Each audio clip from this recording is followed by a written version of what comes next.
The topic is an important one for anyone who cares about American competitiveness in the financial services sector, a financial ecosystem that empowers users over bank CEOs and other powerful central decision makers, and the next iteration of the internet in which individuals are able not only to read information and write content, but also to own a piece of the networks themselves. So the characteristic of Web 1, if people remember their original AOL account, was an ability to look in a curated walled garden at a set of content that was not interactive, but was presented to you on AOL the way that Time magazine used to show you the articles they wanted you to see inside of their magazine. Just you could see it on a screen.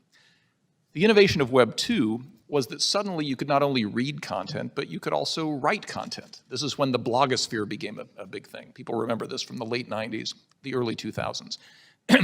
The reason for the centralization of the internet, of course, was that all of that activity was being monetized by a very small number of companies. Facebook, as the chairwoman mentions, Google, and 2 or 3 other companies.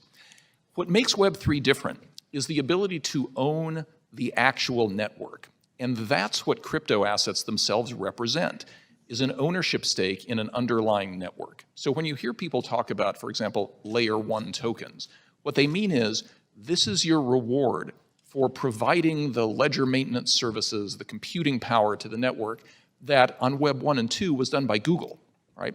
So now people in my hometown of Pueblo, Colorado can actually own the Ethereum network, but they can't own the internet. That's owned by Google and a few other companies.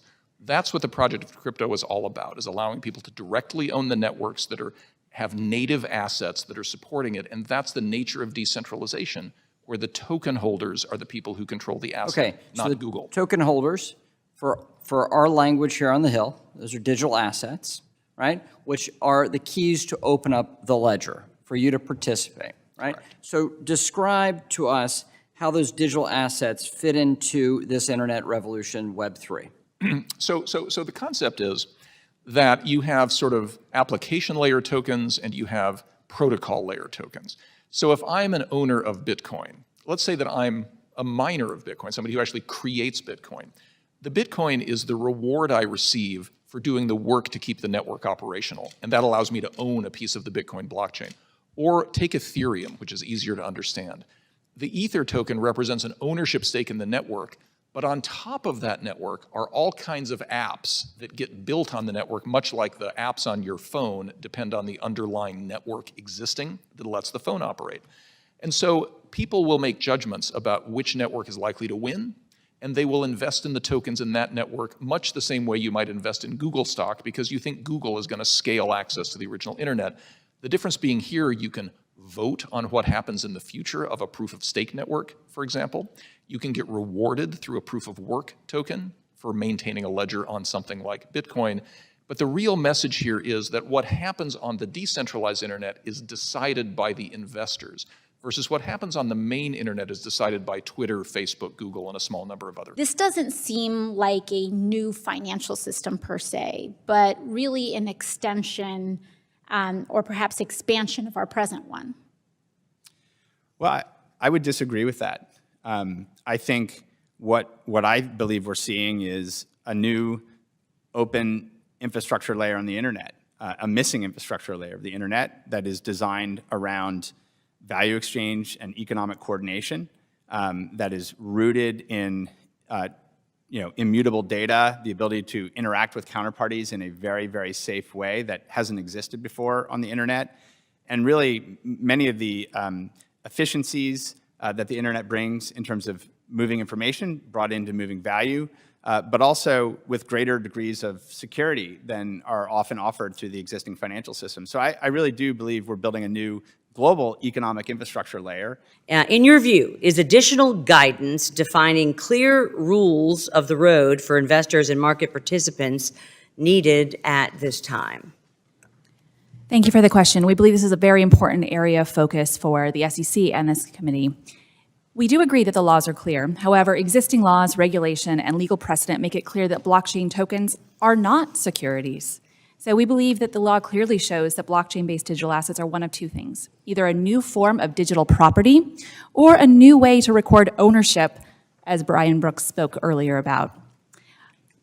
We do believe that clarity is needed because these are new assets. It's a new way of transacting with these new protocols that we spoke about, and I think it would benefit all of us in the ecosystem to have agreed upon definitions.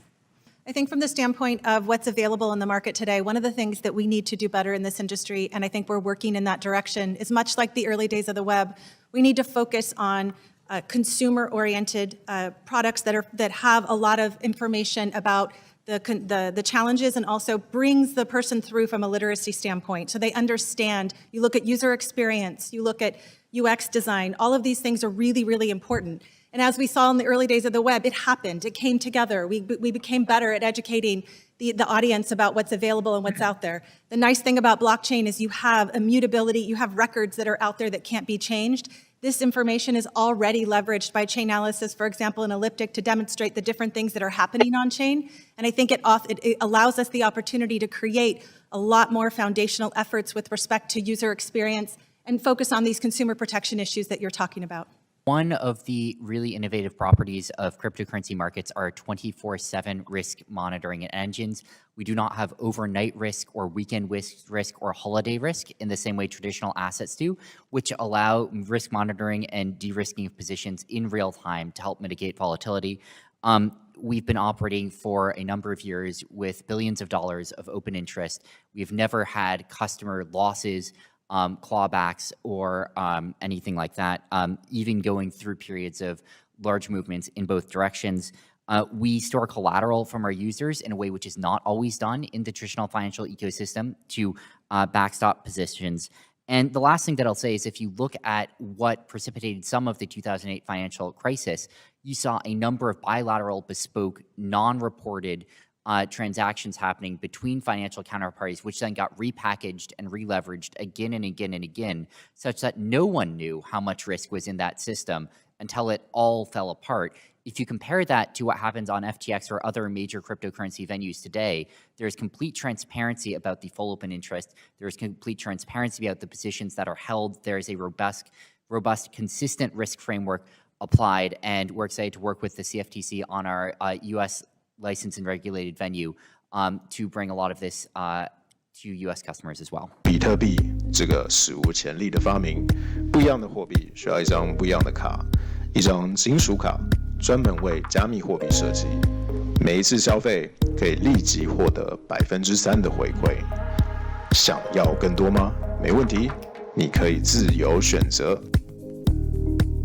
全面整合到手机，满足所有加密货币需求，一站搞定。不喜欢管理费和国际手续费吗？这边通通不收，还有这些全额补贴优惠。未来已经到了，马上办理，奖金归你。